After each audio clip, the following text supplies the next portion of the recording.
Muy buenos días. Saludamos a quienes se suman a las noticias a través de la señal 2 de Canal 13. Hacemos la mañana en vivo cuando son las 7:54 de este jueves 28 de agosto, último jueves del mes que comienza a despedirse con frío, al menos acá en la capital. Así está a esta hora la comuna de Providencia con una niebla o neblina, no voy a decir densa niebla porque eso es redundante, ¿no?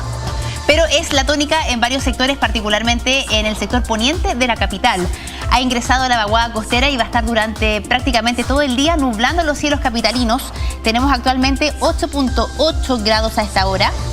La dirección meteorológica dice que está cubierto y con niebla derechamente, humedad de un 100%, y la verdad es que el termómetro va a subir muy poquito el día de hoy, solo hasta los 14 grados. Prácticamente la fluctuación es muy mínima, ¿no? Son 5 grados entre la mínima y la máxima. Y mañana particularmente va a ser aún más frío, así que vuelve la parca sin temor, dice nuestro generador de caracteres, y va a estar así al menos durante todo el fin de semana. Nuestra querida Michelle Adama incluso ha pronosticado chubascos para sábado y domingo acá en la capital. Así que al menos agosto se empieza a despedir como corresponde, ¿no? Un mes de invierno con bajas temperaturas acá en el centro del país. Dicho esto, vamos de inmediato a revisar algunas noticias. Partimos, por supuesto, revisando las polémicas declaraciones del ministro de Vivienda, Carlos Montes, quien abrió un nuevo flanco en La Moneda al responder por las críticas ante el lento avance de la reconstrucción en Valparaíso tras el mega incendio de febrero de 2024. ¿Qué fue lo que dijo exactamente? Que él es el ministro de Vivienda, no el jefe de la reconstrucción, desatando una ola de críticas en la oposición. La más dura vino desde la candidata de Chile Vamos, Evelyn Matei, quien dijo que Montes no debería ser ministro después de lo que aseguró. El titular de Vivienda se vio obligado a aclarar sus palabras, señalando que no se desvincula de sus responsabilidades y que sus comentarios se referían a la estructura institucional. Cabe recordar que el presidente Gabriel Boric designó a la ministra de Desarrollo Social y Familia, Javiera Toro, como encargada de liderar el Comité de Reconstrucción. Es parte de las polémicas que se han dado en esta semana en temas políticos, en medio entonces de esta lenta reconstrucción que a mi parecer al menos ya no debiera ser tema, ¿no? Después de más de un año de este mega incendio, cuando muchas autoridades se desplegaron en la zona y prometieron también ayuda a los damnificados. Hay incluso una acusación de que podría estar vinculado el narcotráfico en la reconstrucción que ya se ha llevado a cabo, así que es un tema muy, muy importante que vamos a estar siguiendo de cerca.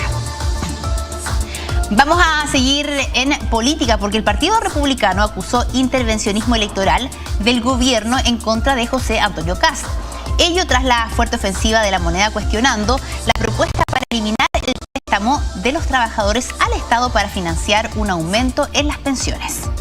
No es buena noticia inyectar una cuota de incertidumbre. Es un anuncio lamentable. ¿Qué va a hacer para que no bajen las pensiones? Desde ministros pasando por subsecretarios, un verdadero coro de críticas desde el gobierno, todas apuntando de lleno a una de las propuestas del candidato José Antonio Kast. Lo que hemos dicho es chao préstamo. Es el punto 7 de las medidas económicas del abanderado presidencial del Partido Republicano. Poner fin al préstamo de los trabajadores al Estado, que contempla la reforma previsional creado para aumentar las pensiones actuales. Si esto se elimina, habría que especificar con qué se sustituiría el financiamiento de forma tal de que no se perjudique o se eche hacia atrás, como bien dice, las pensiones de los pensionados actuales. Implica en la práctica no mejorar las pensiones de las personas que hoy son jubiladas. Fue el nuevo ministro de Hacienda el que profundizó la arremetida en contra de la propuesta de Kast, la que, según La Moneda, retrocedería en aspectos fundamentales de la ley, aprobada con votos oficialistas y de Chile Vamos. El candidato Kast, hasta donde yo tengo conocimiento, nunca ha llegado a un acuerdo con nadie respecto a nada. Es muy complejo y diría yo poco serio decir que se va a eliminar una parte importante que está permitiendo el aumento de las pensiones de la reforma previsional sin decir cómo se va a financiar. Mientras más se involucre el presidente Boric y sus ministros en la candidatura de Ñanet Jara, menos posibilidades tiene de ganar.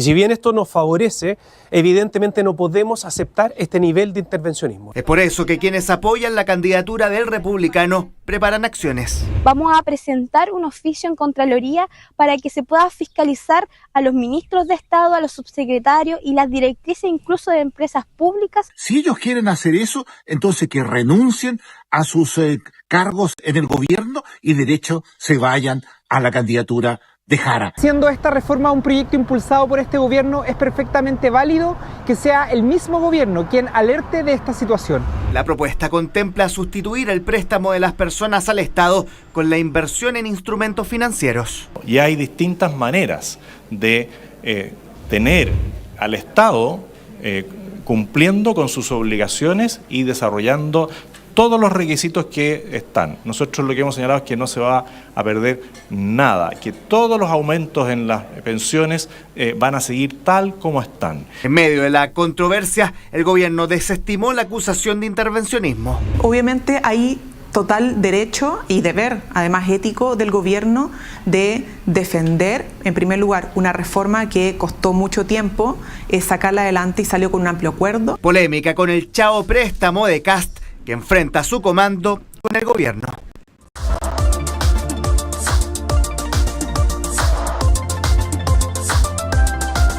Ya volvemos con La Mañana en Vivo, con Natalia López, de 13 en Vivo. Noticias siempre. Noticias siempre. Bien, estamos de regreso en las noticias, 8:05 nos vamos a las calles, hay información policial relevante a esta hora de la mañana y vamos a partir por un violento turbazo que veníamos reportando desde muy temprano, ocurrido en la comuna de San Bernardo, donde una familia se ve violentada en su propio hogar. Sergio Hinojosa con los detalles de este y otros hechos. Sergio, adelante, buenos días. Nati, ¿qué tal? Muy buen día. Claro, aún nos encontramos en este sector de la comuna de San Bernardo, sector de Dernos, donde en horas de la madrugada una familia despierta porque unos delincuentes premunidos con arma de fuego a rostro cubierto ingresan a su domicilio por la parte trasera colindante a un sitio eriazo y terminan totalmente vulnerando la privacidad de esta familia, registrando por completo el domicilio y llevándose distintas especies tecnológicas, joyas de oro, hasta la ropa, zapatillas de las hijas de este matrimonio, un botín avaluado en al menos 8 millones de pesos. Delincuentes que estaban premunidos con armas de fuego, que incluso le mostraron al dueño de casa las balas, todo lo que había también al interior, lo amenazaron de muerte para que le entregara todo, los maniataron con cinta de embalaje, los ataron de pies y manos al matrimonio, los dejan en el primer piso y luego suben al dormitorio de las hijas de una mayor de edad, una de 17 años y una menor de tan solo 8 años, la que también fue maniatada de pies y manos. Estos delincuentes registran el domicilio y luego huyen. ¿Por dónde habrían ingresado? Le comentamos a la gente que se una a nuestra sintonía para que entienda el contexto de esto. Esto es un condominio cerrado, hay un control de acceso para poder ingresar a este condominio, a esta vivienda también. Estos delincuentes hacen ingreso al domicilio por la parte trasera, que precisamente da hacia un sitio eriazo por donde habrían ingresado. Estos delincuentes tenían totalmente estudiado todo esta vivienda, incluso por los mismos dichos de las familias de las víctimas, le solicitaban en específico una joya de oro de alto valor que poseía la familia para así llevársela de este lugar. La brigada de robos, bien digo, de la policía de investigaciones lleva a cabo todavía las diligencias al interior de este domicilio. Lamentablemente no habían cámaras de seguridad que pudieran dar con la identidad. Eso sí, hay algunos vecinos que podrían haber captado con sus cámaras de seguridad todo lo ocurrido en este punto de la comuna de San Bernardo. Nuevamente una familia que ve violentada a su privacidad, su espacio seguro. Nati, lo hemos conversado tantas veces, ingresan estos delincuentes de manera sumamente violenta y agreden a la totalidad de este grupo familiar compuesto por el matrimonio, una hija mayor y 12 menores de 17 y 8 años, todos maniatados, violentados, agreden incluso al dueño de casa para poder llevarse este millonario botín. Nosotros pudimos conversar con la comisario a cargo de la Brigada de Robos de la Policía de Investigaciones. Escuchemos los antecedentes que se conocen sobre este caso.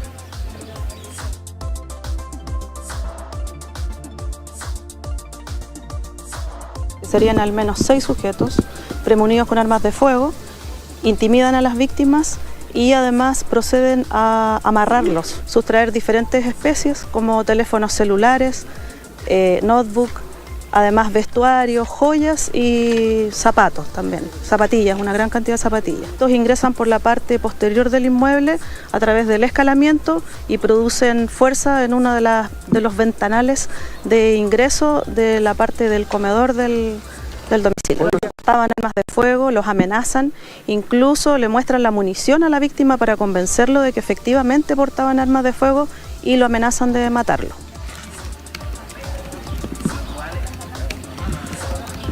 Inusitada la violencia con la que actúan estos al menos 6 delincuentes, aparentemente todos muy jóvenes según lo que pudieron ver las víctimas, su contextura, la agilidad y la violencia, los insultos con los que agreden a esta familia para llevarse este millonario botín. Nosotros también pudimos conversar con la víctima, tenemos su declaración, escuchemos.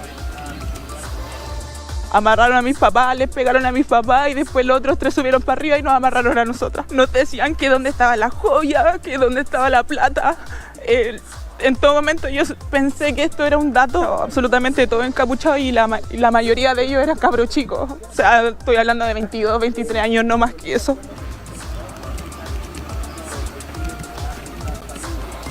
Esta familia vio vulnerado su espacio seguro, el hogar donde uno debería estar tranquilo, se vio vulnerado por estos delincuentes que por medio de un sitio eriazo ingresaron a esta vivienda ubicada en este punto de la comuna de San Bernardo. La Policía de Investigaciones lleva a cabo todas las diligencias, poder dar principalmente con alguna cámara de seguridad, algún registro audiovisual que pudiese dar cuenta de quiénes serían los autores de este violento robo en modalidad de turbazo registrado en horas de la madrugada de este día jueves en este punto de la comuna de San Bernardo, Nati.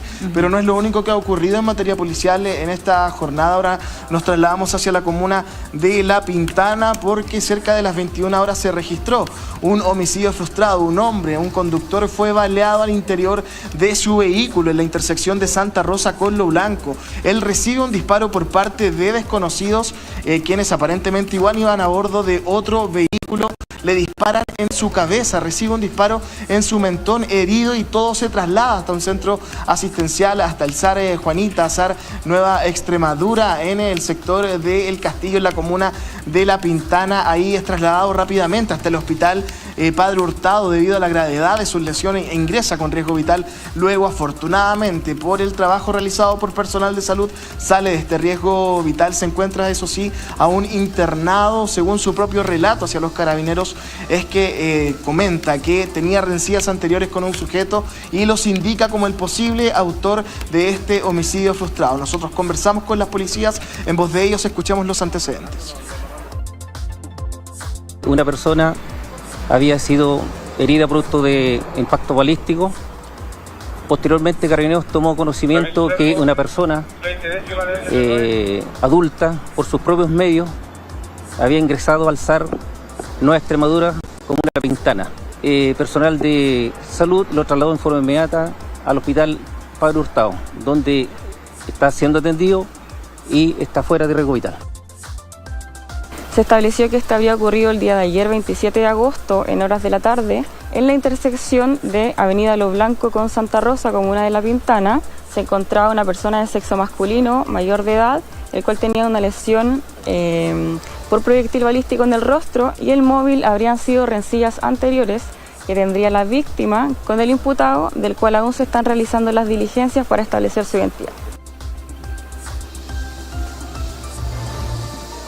En primera instancia se creía que había algún tipo de vínculo con un crimen que ocurrió horas antes en la misma comuna. Sin embargo, la Policía de Investigaciones se descartó aquella hipótesis y se pudo vincular entonces como un posible ajuste de cuentas por rencillas anteriores. Nos mantenemos en la comuna de La Pintana para dar cuenta de este homicidio del que les comentaba, porque más de 100 disparos fueron percutados en una balacera que ocurrió en la intersección de Avenida El Observatorio con calle Las Águilas, cerca de las 16 horas de este día miércoles. 3 sujetos, 2 chilenos y un extranjero, se movilizaban a bordo del vehículo que ustedes pueden ver en imágenes, un vehículo marca Mazda color rojo. Es ahí cuando es interceptado por un segundo automóvil del cual descienden una cantidad indeterminada de sujetos y percutan esta importantísima cantidad de disparos, más de 100 balazos percutados en ese punto de la comuna de La Pintana.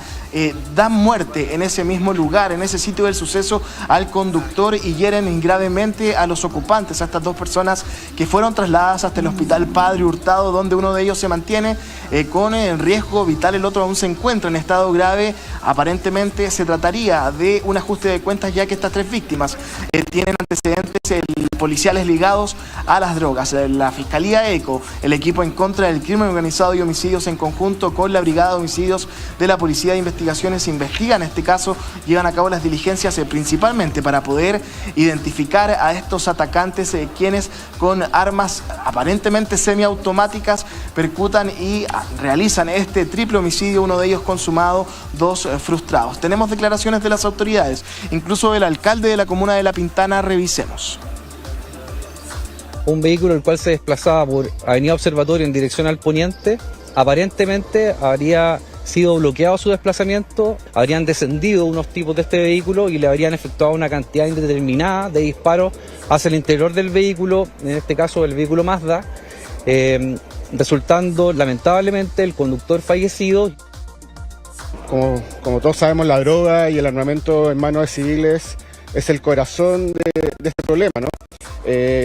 Nosotros como municipio creemos que el Estado tiene que tomar medidas urgentes, inmediatas, de manera decidida, para poder enfrentar este tipo de actos delictuales, ¿no? Un homicidio consumado y 2 homicidios frustrados, de los cuales, de estas 3 víctimas, 2 son chilenas, tanto el fallecido y el lesionado, y un tercero que sería de nacionalidad colombiana. Efectivamente, existen bandas rivales por tráfico de droga en este sector, de las cuales ya comenzó la investigación propiamente tal, a fin de dar y ubicar a los autores de este hecho. Los recabados efectivamente tienen antecedentes por tráfico de droga.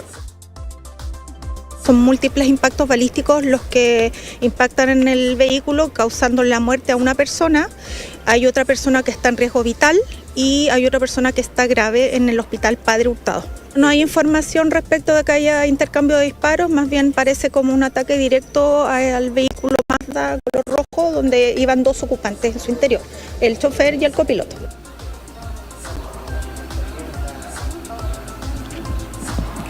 Un hombre que termina, Nati, totalmente acribillado en ese punto de la comuna de La Pintana. Las policías, como ya lo mencionaban, trabajan para identificar a estos atacantes, quienes dan muerte a este hombre al interior de un vehículo a plena luz del día en ese sector sur de la capital. Ahora nos trasladamos hacia el centro, hacia la comuna de Santiago, un hecho que ocurre cerca de las 21 horas, porque un hombre fue asesinado con al menos 4 disparos al interior de un negocio, de un minimarket ubicado en la intersección de San Pablo con Esperanza. Él estaba en ese lugar, residente de un edificio que está colindante a ese minimarket, y es ahí cuando llega un sujeto a pie, lo ataca directamente a él, a este hombre que estaba precisamente conversando con la encargada de este minimarket en ese punto de la comuna de Santiago. Luego de percutar una cantidad de al menos 7 disparos, se da la fuga, escapa del lugar. Había un vehículo afuera del minimarket por la calle San Pablo esperándolo. Aparentemente esta camioneta estaba con 2 ocupantes en su interior. Escapan rápidamente por San Pablo hacia el oriente, este hombre quedando muerto. La Policía de Investigaciones, en conjunto con la Fiscalía ECO, el equipo en contra del crimen organizado y homicidios del Ministerio Público, llegaron hasta ese lugar para poder llevar a cabo todas las diligencias en los trabajos científico-técnicos y principalmente levantamiento de cámaras de seguridad y de vainillas de evidencia balística, evidencia hematológica también, para poder dar con el paradero de este atacante que huye a bordo de un vehículo luego de asesinar a disparos a este hombre, quien recibe al menos 4 balazos en su cuerpo y termina falleciendo al interior de este local comercial. Nosotros conversamos también con las autoridades competentes de este caso, nos entregaron todos los antecedentes. Escuchemos. Llega un sujeto a pie y que se para frente al minimarket donde está la persona que finalmente fallece, que es un ciudadano, hasta el momento lo que sabemos que es colombiano, que lleva vecindado bastante tiempo ya en Chile, y se para directamente y le dispara a él directamente. Esta persona ingresa y se desploma al interior de este local comercial. Y rápidamente el sujeto, el atacante, huye en un vehículo que lo estaba esperando, por lo que sabemos, un vehículo de color blanco, del tipo SUV. Al examen externo médico criminalista del cadáver presenta múltiples impactos balísticos en distintas zonas de su cuerpo.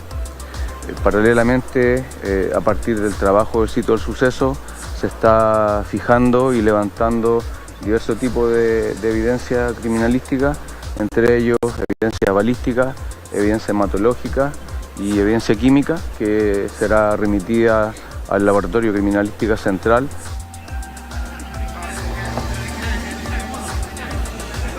Cuatro homicidios, uno de ellos consumado, 13 de ellos frustrados, y terminamos también esta jornada bastante violenta en la región metropolitana, Nati, aquí en la comuna de San Bernardo, donde la Policía de Investigaciones sigue trabajando en este violento turbazo.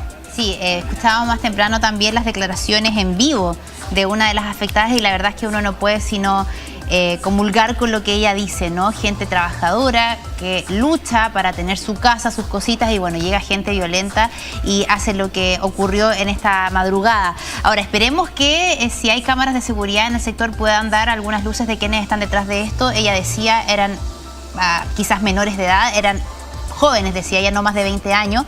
Y claro, una vez más, vemos cómo en las casas particularmente se vulnera la seguridad de las personas, así que esperemos que esta investigación tenga resultados. Si eso ocurre, Sergio, tú nos avisas y conectamos nuevamente. Muchas gracias por tu trabajo, buenos días. Muy buen día, Nati. Sergio Hinojosa con el detalle de la información policial. Vamos a otras noticias para contarles que José Sará, el ex brigadier de la DINA, fue nuevamente detenido un día después de haber sido liberado desde la cárcel de Punta Peuco. Su arresto se relaciona con una investigación por el homicidio de Ronnie Moffitt, secretaria del exministro Orlando Letelier, ocurrida en 1976. Sará había cumplido 15 años de condena por el asesinato del general Carlos Prat. Ahora se encuentra en el Batallón de Inteligencia Militar del Ejército y a disposición de la Corte de Apelaciones de Santiago. Bien, dicho esto, son ya las 8:21. Vamos a ir a la pausa. Al regreso tenemos entrevistas, información internacional, por cierto, así que quédese con nosotros, nos separamos brevemente.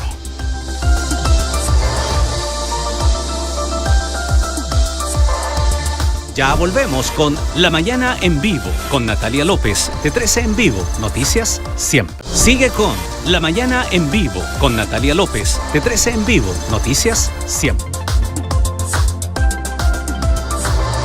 Bien, estamos de regreso, son ya las 8:27, a menos de 3 meses de la primera vuelta presidencial. La campaña de la candidata oficialista Janet Jara se ha visto complicada ahora último por las declaraciones hechas por el presidente de su partido, Lautaro Carmona, en contra de la gestión del ex ministro de Hacienda, Mario Marcel. Queremos analizar el momento de la candidata junto al diputado de la DC, Eric Aedo, quien también es miembro, por cierto, del subcomando presidencial. Diputado, ¿cómo está? Buenos días. Muy buenos días, ¿cómo estás tú? Bien. Animado. Así me gusta. ¿Está animado también el comando en general luego de estas palabras, estas críticas de Lautaro Carmona? Se lo pregunto porque usted ha sostenido que pareciera que al presidente del Partido Comunista le molestaría que Janet Jara ganara la presidencia. ¿Realmente cree que el presidente del Partido Comunista estaría descontento que una candidata de sus filas ganara? O sea, bueno, de fondo es un hecho que él tiene que despejar, ¿no es cierto? Pero claro, da la impresión a veces como que el avance de Janet Jara es algo que los incomoda. Yo creo que a veces tiene que ver esto con cuestiones de carácter interno en los partidos. Yo milito, por ejemplo, en la Democracia Cristiana, y no siempre que a uno le va bien, todos se alegran. ¿Ah? Bueno, eso es parte como del chaqueteo en Chile. Pero yo creo que tiene que despejar eso Carmona. Puede ser, o a veces también cómo quedan las fuerzas internas en cada partido, quiénes son los que ejercen el liderazgo. Cuando alguien crece en su liderazgo, obviamente va desplazando a otros por un hecho natural. Y creo que eso lo tienen que despejar Carmona y el PC. Pero lo que yo sí veo, y estuve conversando con Janet Jara ayer, es que en el despliegue que ha tenido en regiones, en las ciudades, le ha ido muy bien, ha sido muy bien recibida por la gente, en actos bastante masivos, con mucha gente. Y por tanto yo creo que ahí se produce como una especie de disociación de estos ruidos que se generan a veces en el comando, respecto de cómo la gente la recibe, la percibe y la acoge, ¿no es cierto?, en el territorio. Y esa distancia, esa disonancia es la que hay que ir acortando, y para eso, obviamente, quienes somos parte del comando, hablar menos, discutir menos entre nosotros y enfocarnos en una tarea que para mí es fundamental, que es transmitir el mensaje, que a mí me parece bien importante, déjame esto decirlo, porque creo que de esto se está hablando poco y yo lo veo positivo. Hoy día en general las distintas campañas presidenciales, más allá de que aparece esto como polarizado, fíjate que las distintas candidaturas presidenciales están hablando de seguridad, todas, y todas están hablando de la necesidad del crecimiento y desarrollo económico, y eso a mí me parece un consenso bien interesante político. ¿Qué agrega Janet Jara? Que este desarrollo económico, del que estamos convencidos que tiene que estar sobre el 4% para las próximas décadas, y esa es una tremenda tarea, ese desarrollo económico tiene que asegurar paz social. Y en los temas de seguridad, la decisión de enfrentar con todo al crimen organizado y la corrupción en el Estado y en las instituciones del Estado chileno, y también en el mundo privado que está generando el crimen organizado. Me parece que eso es lo que tenemos que transmitir con mucha fuerza hoy día a la ciudadanía. Claro, y es por eso también que se hace la campaña, ¿no? Pero es inevitable hablar de estas otras cosas que ocurren, porque pareciera que hay un conglomerado detrás de una candidata, pero las peleas entre ustedes mismos, y protagonizada de hecho por el presidente del partido de la candidata, la verdad es que obviamente cambian el eje, al menos del interés público. No, por cierto, y por eso hay que enfrentarlo. Ahora, si tú me preguntas a mí, yo no tengo fama de andar peleando con la gente. Lo que sí es planteo los puntos de vista con bastante transparencia y con mucha claridad. Creo que eso le hace bien a la discusión pública. Ahora, yo espero que esto, obviamente, nosotros lo superemos. Esta es una situación que no la ha producido el comando, son opiniones que ha entregado el presidente de un partido, en este caso Lautaro Carmona, y yo creo y me quedo con las palabras de la candidata presidencial en relación a que no comparte los dichos de Carmona en relación al exministro Marcel, y cuando la candidata habla y baja una línea y fija una línea, bueno, todos tenemos que alinearnos en esa misma perspectiva, y es lo que estamos haciendo. Diputado, esta no es la primera vez que Lautaro Carmona desata una polémica por sus dichos en contra de gente del conglomerado, ¿no? ¿Ustedes han podido hablar con él, usted particularmente que es miembro del comando? ¿Hay manera de conversar con Lautaro Carmona y decirle directamente lo que ustedes plantean en la prensa, que no es la manera, que usted mismo lo decía en otras entrevistas, que pareciera que él no quisiera que ganara la candidata? ¿Hay una fluidez de diálogo con él? O sea, yo creo que sí, que existe. Los presidentes de partido conversan con los presidentes de partido. Yo me imagino que esos diálogos se están produciendo. La presidenta del Partido Socialista, del PPD, el Partido Radical, la propia Democracia Cristiana con Francisco Buenchumilla.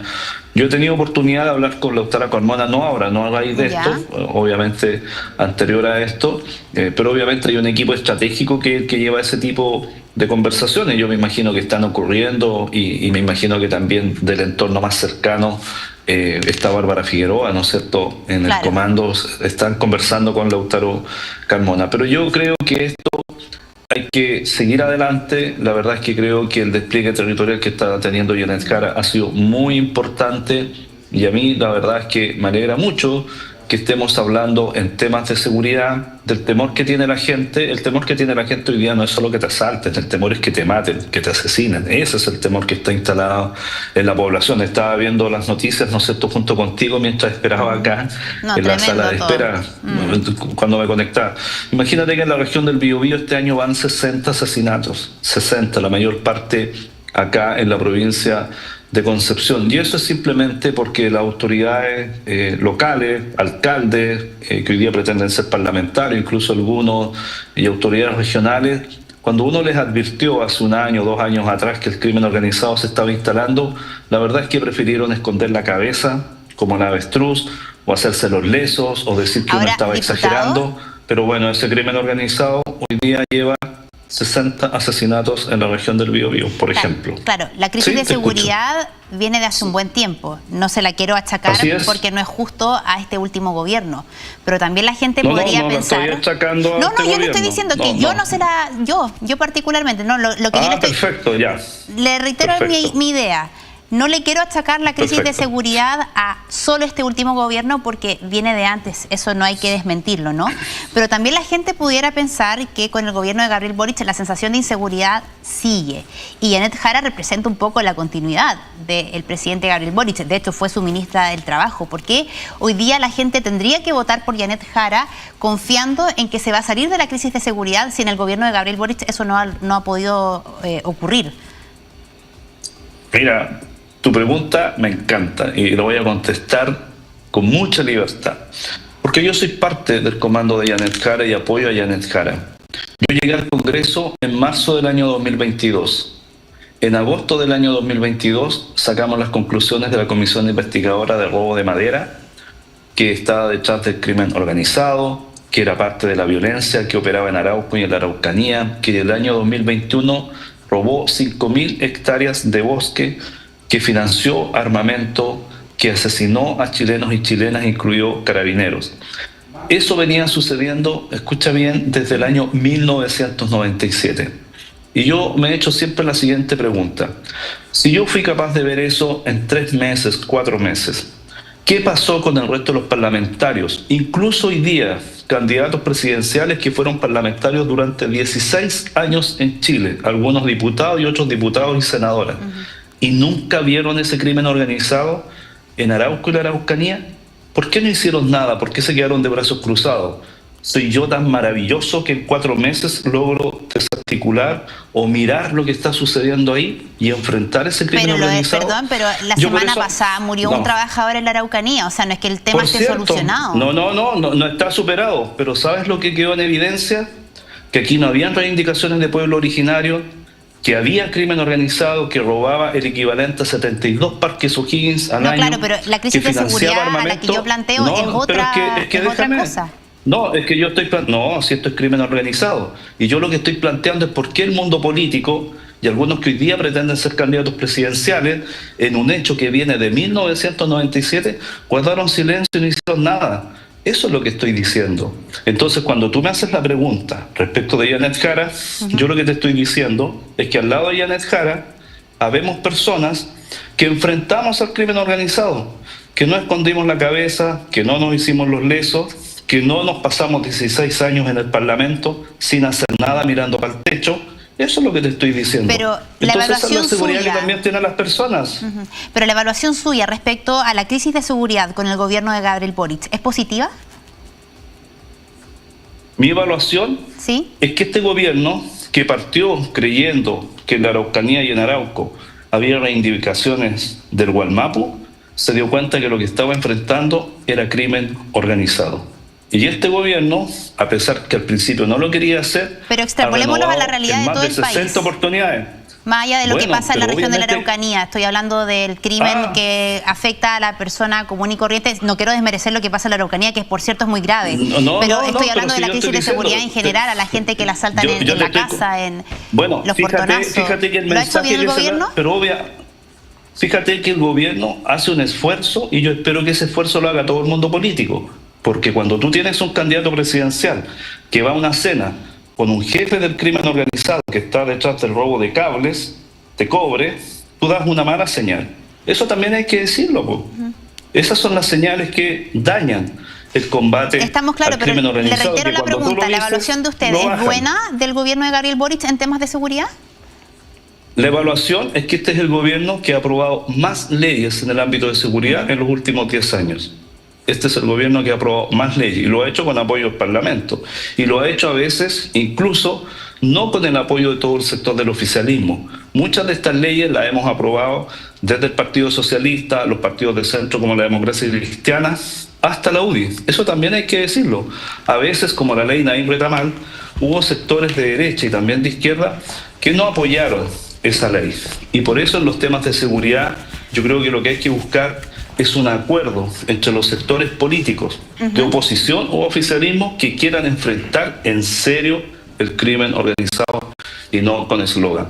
Y obviamente esto es mucho mayor de lo que estamos pensando. El crimen organizado corrompe instituciones, el crimen organizado es una realidad que opera en Chile, porque Chile también se ha convertido en un lugar bueno, comillas, para este crimen organizado que trafica drogas, que mueve dinero con mucha facilidad en Chile y que tenemos fronteras muy permeables, y eso es también lo que tenemos que conversar. Diputado, se nos acaba el tiempo, no quiero dejar de preguntarle, volviendo al tema más de la campaña, ¿no? Desde el socialismo democrático, de hecho hemos tenido también acá entrevistados varios parlamentarios, han dicho que Janet Jara es una muy buena candidata, pero que su equipo es débil. ¿Cree usted lo mismo como miembro del comando? ¿Va a haber cambios en ese ámbito? Yo creo que lo que hay que reforzar el comando es hablar en lógica ya de segunda vuelta, hablarle a las personas que pagan las cuentas, hablarle a todos esos profesionales que hoy día a unos están sin trabajo, otros que teniendo trabajo, por ejemplo, se les hace imposible acceder a una vivienda, que tienen ¿Pero van a haber cambios en los asesores de la candidata? Yo creo que hay que reforzar para hablarle a ese mundo, al mundo que paga las cuentas, al mundo que se hace cargo de su hogar, ¿sí? Muy Sin bien. duda. Muy bien, diputado, le damos las gracias por esta conversación. No, a ti muchas gracias. Y vamos a ver qué pasa de aquí a 3 meses. Que esté muy bien, buenos días. Que esté muy bien, chao, chao. Chao. 8:40, vamos a dejar en stop las noticias nacionales para ir a mirar el mundo. Estamos ya con Carlos Zárate, con mucha atención, por cierto, en lo que está pasando en nuestra región. Carlos, ¿cómo estás? ¿Cómo te va, Natalia? ¿Cómo va la Buenos días. garganta, primero que todo? Ahí vamos. Mejor, me parece. Está haciendo mucho frío para una garganta débil. Sí, eso hay que decir. ¿Cómo le va a usted? Pues ya lo dijo Natalia, no es mi voz habitual, pero el gusto que tengo de trabajar para ustedes es el mismo. Por lo tanto, vamos a comenzar a revisar temas con lo que tiene que ver con Venezuela. Hay varias situaciones que están dando vuelta en este minuto con respecto a la forma en que Venezuela podría enfrentar un eventual ataque, no sé si ataque sea la palabra exacta, incursión de las fuerzas de Estados Unidos, cuyos barcos usted ve y ya conoce. El tema de fondo aquí es que Venezuela tiene dificultades operativas y económicas. Operativas representadas en que muchos de sus armamentos, muchos de su stock de armas están obsoletos, desgastados o sencillamente no sirven. Y económicas porque mantener un ejército, mantener una fuerza aérea, mantener una armada en el tope de rendimiento exige mucho dinero. Y por lo tanto, Venezuela está cambiando un poco esa estrategia guerrerista que le vimos alguna vez al expresidente fallecido Hugo Chávez por estas declaraciones del presidente autoproclamado de Venezuela, Nicolás Maduro, con respecto a qué está haciendo Venezuela en términos de diplomacia. Porque el mundo no puede ser el mundo otra vez de hace 100 años. La diplomacia y las cañoneras. Nuestra diplomacia es la diplomacia de la dignidad. La diplomacia bolivariana de paz. Nuestra diplomacia viene de Bolívar, de Chávez. Es una diplomacia de altura, fina, admirada. Ahora, yo la verdad me quedo acá con un detalle. Maduro no ganó ninguna elección legítima. Por lo tanto, hay un título por ahí dando vueltas. Quizás las primeras. Pero lo peor de esto es hablar de una ofensiva diplomática de paz y de altura. Eso es, para el público venezolano, es tapar el sol con un dedo. La diáspora venezolana, 8 millones de venezolanos, todo lo que ha ocurrido, la verdad es que da rabia, Carlos. Sí, yo la verdad es que desde este lado, Natalia, yo siempre me he acostumbrado a tomar las cosas con cierta distancia, porque no le puedo dar por válido el argumento, pero sí es cierto que está siendo sometido a una enorme presión. Sí, y de hecho esto se ha internacionalizado y varios países de la región ya han emitido sus declaraciones. Paraguay, Argentina, Ecuador, muy en la línea obviamente de gobiernos de derecha, pero también Colombia. O sea, hay una reacción internacional y la pregunta también es si nuestro gobierno va a emitir algún comunicado al respecto. Para cerrar el tema de Colombia y avanzar a otros temas de la mañana, esto le provocó al presidente Petro un problema de proporciones dentro de Colombia, porque resulta que la colonia que tiene mayor número de residentes en Colombia es la venezolana. Sí, claro, la mensa. Y son todos empresarios y gente que tiene inversiones allá. Cambiamos esta página y abrimos una página terrible que ocurrió ayer en Minnesota. Quien está en pantalla es el hombre que está siendo responsable de lo que ocurrió, Robin Westman, de 23 años. Esto es el manual del horror. Resulta que este sujeto, que finalmente dio muerte a 2 niños, se quitó la vida él mismo, tenía una especie de manual de bitácora en la que en clave jeroglífica, no está escrito digamos, en lenguaje común y corriente, iba adelantando o mostraba lo que quería hacer. Lo que a uno lo que causa mucho asombro es eso que usted está viendo ahí. Porque Oye, no había Westman visto eso. caminó por el lado de una iglesia católica y disparó contra las personas. Estaba dando un adelanto de lo que pasaba. Fíjese ese tiro al blanco. Y lo que ahora se está investigando es cómo una persona puede acumular este armamento, el que está en pantalla, que está lleno de leyendas, digamos, de su estado mental. ¿Dónde está tu Dios, por ejemplo? Dios mío, no había visto estas Bueno, imágenes. tú estás aquí, dice, al lado del gatillo. ¿Cómo pudo acumular ese armamento y nadie lo vio? Carlos, la eterna pregunta que bueno. nos hacemos por el acceso fácil que tienen en Estados Unidos a las armas, un problema que es endémico en ese país y donde también se ha visto el poderío de la Sociedad Nacional del Rifle, que financia campañas políticas, y es por lo mismo que esto no avanza en el Congreso, si es así de Ahora, simple. murieron 2 chiquitos, uno de 8 y otro de 10 años. Qué terrible. Yo me pregunto, porque a veces me hago preguntas de este tipo, ¿qué le puedo decir yo a los padres de ese niño? Tremendo. ¿Sabes qué? Me acordé de Barack Obama cuando fue la matanza en Sandy Hook, que fue una escuela donde murieron muchos niños. El presidente de Estados Unidos en ese entonces pedía llorando al Congreso que se legislara al respecto, y han pasado cuántos años y seguimos hablando del mismo problema. Y para cerrar esto, esas lágrimas de Barack Obama le costaron una acusación de la oposición republicana de ese entonces de debilidad. Aquí hay un tema que afortunadamente para nosotros no existe acá, pero que allá en Estados Unidos es un tema que nadie quiere abordar. Sí, Y tremendo. lamentablemente nosotros, cada determinado tiempo y ahora más frecuentemente, estamos hablando de esto. Otro tema duro de esta mañana. A ver. Estas imágenes que nos llegan desde Kiev, en Ucrania, o Kiev, como dicen los ucranianos, donde un ataque ruso con drones dejó 14 muertos. Aquí lo que tenemos que decir es que se dispararon probablemente 600 drones y 40 misiles. Mire la cantidad. Y que esa cumbre que había dicho el presidente Trump en la oficina Oval, que los iba a juntar, cada vez está más lejana. Rusia parece estar dando pasos para frustrar esa cumbre, porque aquí la pregunta del millón es esta: si a mí me están atacando así, me dejan 14 muertos, ¿yo sí me puedo ir a sentar con quien me está atacando? Compleja la situación, muy compleja, y Carlos, lo hemos hablado tantas veces, ¿no? Un final para este conflicto se ve muy, muy difícil porque ninguna de las partes quiere ceder. No, pero además es que, ¿cómo te sientas a negociar? ¿Qué negocias? Claro, Ucrania aquí está en desventaja en relación, por ejemplo, a esta cumbre que vimos con Vladimir Putin y Donald Trump, y Rusia lo ha dicho claramente, quiere parte de Ucrania, y Ucrania obviamente no va a ceder a eso. Bien, vamos a hacer. ¿Usted conoce Buenos Aires? Exactamente, bueno, sí. Vamos a ir a Buenos Aires para contar esto que le aconteció al presidente Javier Milei, atacado a piedrazos en una gira por el sector, un sector adherente al kirchnerismo. Claro, hacia el sur de la ciudad. ¿Perdona? Es hacia el sur de la ciudad. Correcto, hacia Lomas de Zamora, para ser bien exactos. 2 personas fueron detenidas por esto, pero lo que llamó la atención fue la rápida salida del presidente, que tuvo que ser protegido por sus guardaespaldas. La hermana del presidente, que juega un papel fundamental en el gobierno argentino, también tuvo que prácticamente huir. Y esta violencia enervada en la sociedad argentina, yo lo decía esta mañana contigo, con José María del Pino, que hay un tema de papel que sí funciona. Cuando uno revisa las estadísticas macroeconómicas de Argentina, lo que está haciendo Milei está produciendo resultados, eso no lo puedo negar.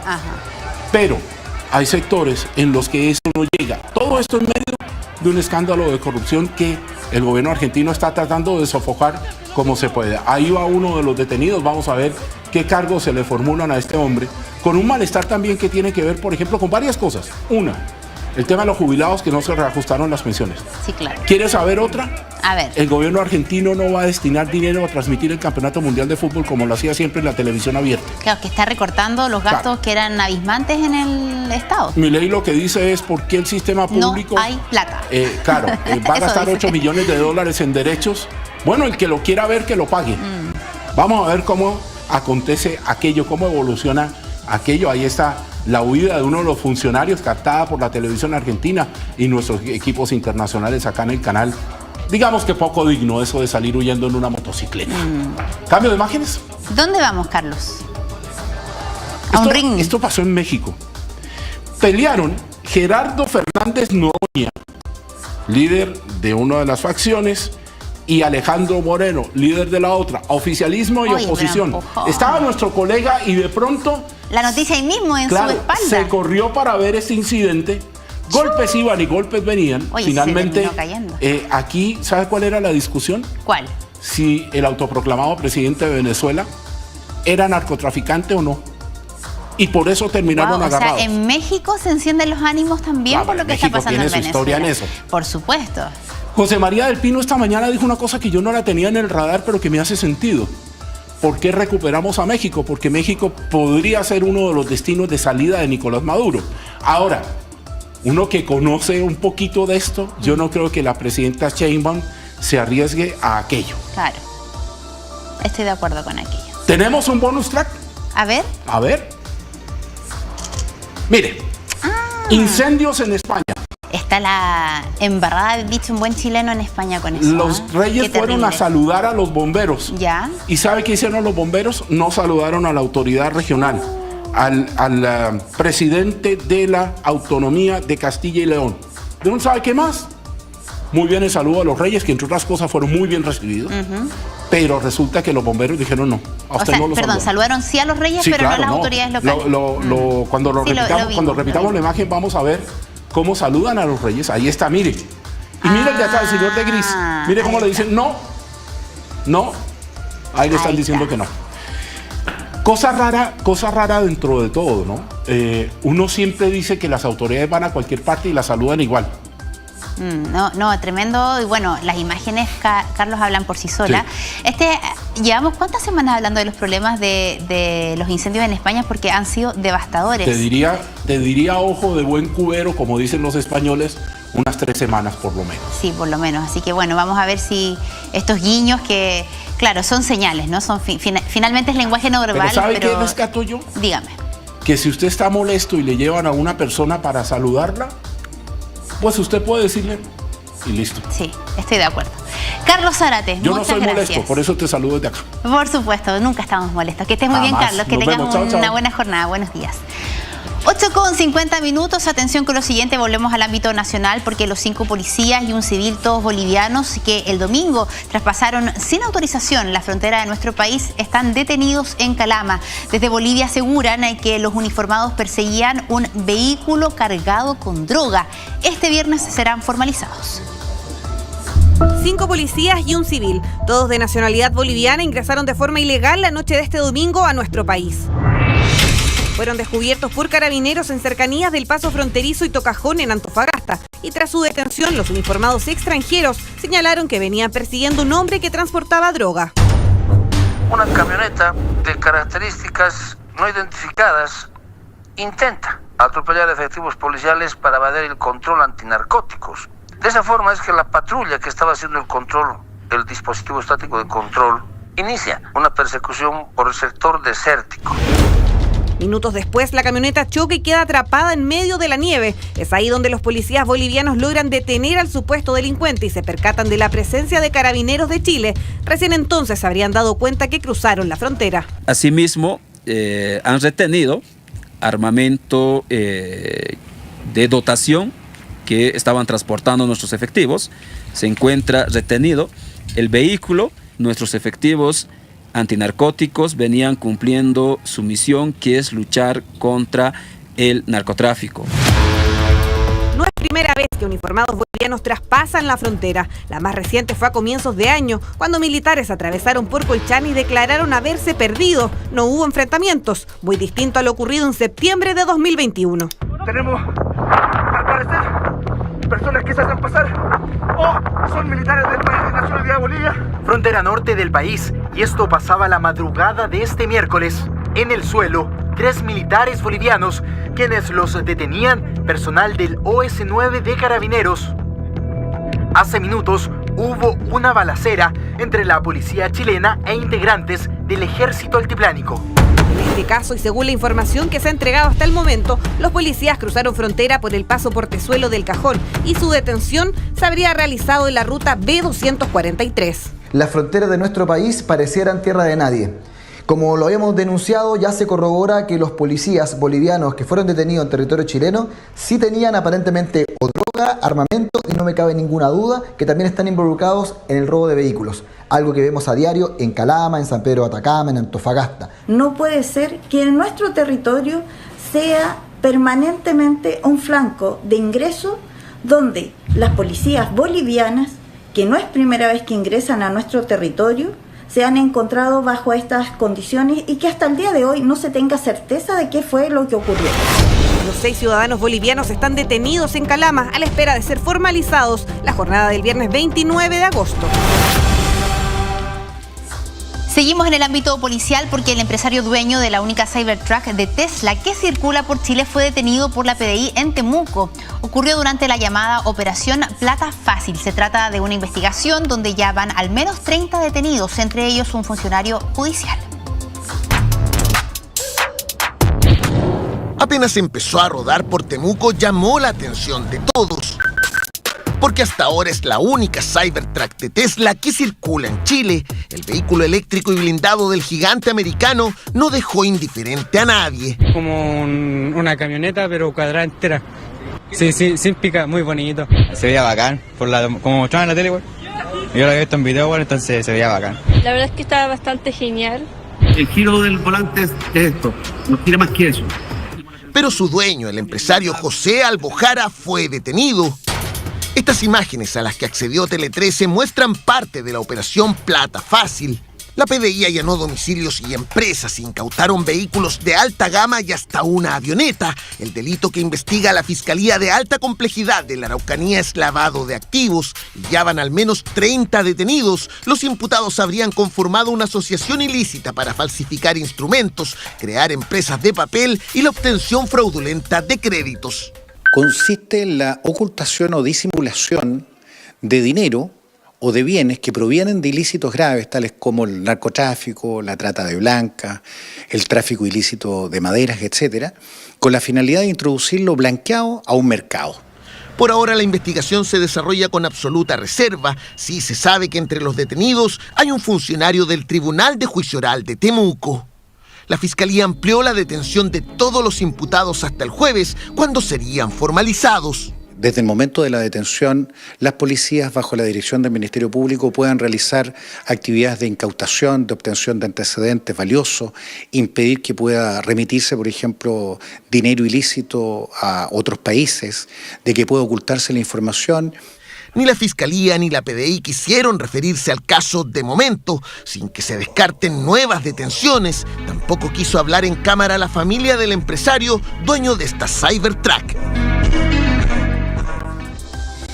Bien, 8:56, me toca hacer de meteoróloga el día de hoy. Espero estar a la altura de nuestro Gianfranco, por supuesto, y les voy a contar que vamos a partir en el norte de nuestro país para contarles justamente cómo va a estar este jueves. Se estima en esta zona de Chile de nublado a despejado en las playas del Norte Grande, como por ejemplo en Arica, donde esperan temperaturas extremas de 4 y 18 grados. Hacia Copiapó esperan alcanzar los 21 grados, mientras que en La Serena no se va a ver el sol en un día con extremas de 10 y 13 grados, muy apretadito el termómetro ahí en la cuarta región, al igual que vamos a ver lloviznas y niebla que van a marcar la mañana justamente en ese punto. Así que así están las cosas en el norte de nuestro país. Antofagasta, en tanto, con una mínima de 13 y una máxima de 16 grados. Nos vamos al centro porque las playas de esta zona de Chile están inundadas por los estratos, dejando un día gris y frío. Posibles nieblas y también lloviznas locales, estratos que no solo se quedan en la costa, sino que ya lo hemos visto, ingresan a los valles, dejando un día gris en ciudades como Rancagua, Talca y Chillán. Solo a ratos parcial en los Andes, con extremas de 8 y 22 grados.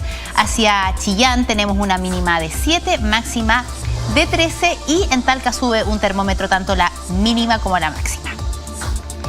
Vamos al sur de nuestro país porque este jueves también va a ser gris en la región del Biobío y en la Araucanía.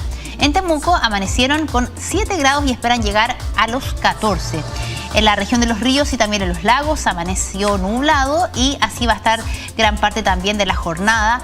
Y hacia la noche, ojo, van a ingresar algunos chubascos en estas últimas dos regiones. Vemos ahí Valdivia con una mínima de 6, una máxima de 13 grados y Osorno en similares condiciones. Viajamos al último tramo de Chile. Vamos de inmediato a la zona austral. Chubascos van a tener este día jueves en gran parte de la región de Aysén, en Coyhaique al final del día y en Villa O'Higgins principalmente en la mañana. hacia la región de Magallanes, un día con nubes parciales, con Punta Arenas, por ejemplo, con 9 grados de temperatura máxima, una mínima de 2, y Puerto Williams anotándose con el termómetro más bajo, 0 de mínima y 8 apenas de máxima. ¿Qué pasa en la capital? Gran pregunta el día de hoy, a puertas ya del fin de agosto, también del fin de semana. Así están las cosas. Actualmente Santiago tiene 9 grados, que ha sido la mínima durante toda esta jornada. Un día gris con niebla y neblina en algunos sectores, cielo nublado completamente por estos estratos costeros. De hecho, puede incluso que haya lloviznas, al menos en el sector poniente de la región metropolitana. Un termómetro apretadito, mínima de 9, máxima de 14 y una noche con 11 grados acá en Santiago. ¿Cómo se vienen los próximos días? Lo vemos de inmediato. Ahí está, viernes también gris, con extremas aún más heladas, ¿no? De 9 y apenas 12 grados de máxima. Va a ser un día muy frío el de mañana. Y el sábado, más aún. E incluso probables lloviznas en la mañana en el centro y hacia el final del día chubascos derechamente, pero débiles en la precordillera. Las extremas en el centro se estiman de 9 y 11 grados. Y el domingo sube un poquito la máxima, pero la verdad es que también va a ser un día muy frío. Lo decía también Michelle Adams, con algunas probables lloviznas o chubascos en la región metropolitana. Y así entonces comienza a despedirse agosto y esta humilde servidora de las noticias también, aunque nos vamos a reencontrar en media horita más con más noticias justamente acá en T3 en vivo, así que nos separamos brevemente y nos vemos en media hora.